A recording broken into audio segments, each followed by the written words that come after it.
dan dia mendapatkan keuntungan di dalamnya. Dia tidak bekerja apa-apa. Assalamualaikum warahmatullahi wabarakatuh. Topik yang akan kita bahas kali ini, kalau Anda ingin berkarir, perhatikan kuadrannya.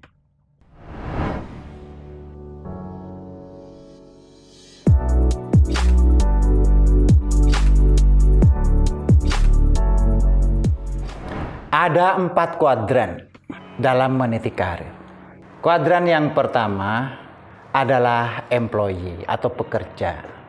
Bekerja itu ada levelnya. Ada di usaha mikro, kecil, menengah, atau kita bekerja di perusahaan besar.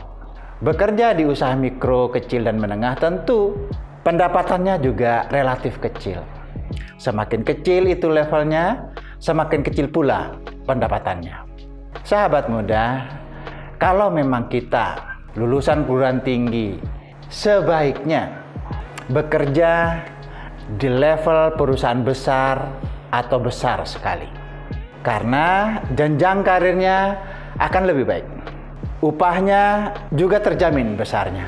Kalau kita bekerja di usaha mikro, kecil, dan menengah, kecenderungannya memang kecil. Sehingga potensi untuk berkembang menjadi kurang. Untuk pengalaman bisa saja terjadi. Kita bekerja di usaha mikro, bisa bekerja di usaha kecil dan menengah. Ilmu-ilmu yang didapatkan bisa kita jadikan bahan pengalaman untuk kita ke depan. Begitu juga di perusahaan besar. Pengalamannya juga penting untuk kita memasuki kuadran-kuadran berikutnya. Yang kedua, kuadran self-employee. Self-employee itu semacam bekerja sendiri. Kalau kita kerja dapat duit, nggak bekerja tidak. Beda dengan pekerja. Dia selalu dapat pekerjaan yang ditentukan oleh bosnya. Self-employee, kita yang menentukan mau dapat uang atau tidak. Di kuadran kedua ini juga ada levelnya. Kita mau self-employee di mana? Di usaha mikro, di usaha kecil, atau di usaha menengah, atau di usaha besar. Di kuadran ketiga, ini yang kadang-kadang diharapkan oleh banyak orang, yaitu kuadran business owner, pemilik perusahaan. Kebanyakannya dikerjakan oleh orang lain. Pemilik perusahaan lebih banyak kepada planning, perencanaan, mengorganisir, kemudian melakukan pengawasan terhadap bisnis yang dimilikinya. Sahabat muda, memiliki bisnis tentu tidak mudah, ada hasil, ada resiko. Di beberapa episode yang lalu, saya banyak memberikan konten tentang bagaimana berbisnis yang baik, bagaimana merencanakan yang strategis, dan banyak lainnya.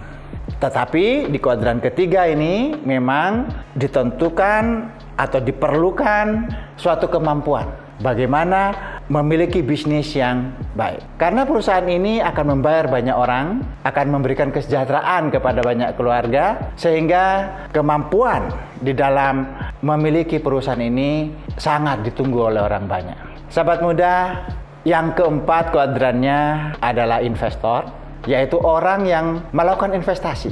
Biasanya ini dikenal dengan passive income, bisa dalam bentuk deposito. Dia tinggal diam saja, tinggal berolahraga, berkegiatan sosial, dan lain-lain. Tapi dari hasil depositonya sudah cukup memberikan penghidupan kepadanya. Bisa juga dia investasi di perusahaan-perusahaan seperti beli saham. Tapi investasinya dia sifatnya investasi yang tidak mencari capital gain, tapi investasi yang jangka panjang. Dia hanya membeli saham perusahaan besar dan dia mendapatkan keuntungan di dalamnya. Dia tidak bekerja apa-apa.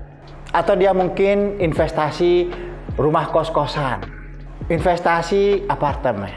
Rumah kos-kosan 10-100 kamar itu bagian dari passive income dari kuadran yang keempat ini. Jadi kesimpulannya adalah untuk meniti karir itu ada 4 kuadrannya. Sebagai pekerja, sebagai self-employee atau bekerja sendiri, bekerja dapat duit, nggak bekerja nggak dapat duit, business owner atau pemilik bisnis, dan ini banyak dikerjakan oleh orang lain. Kemudian yang keempat adalah investor. Dia hanya investasi, dia tidak bekerja, tetapi dia mendapatkan bagi hasil. Sahabat muda, 4 kuadran ini penting diketahui dan pastikan kita berada di kuadran di level yang besar atau besar sekali. Semoga bermanfaat. Salam untuk Indonesia.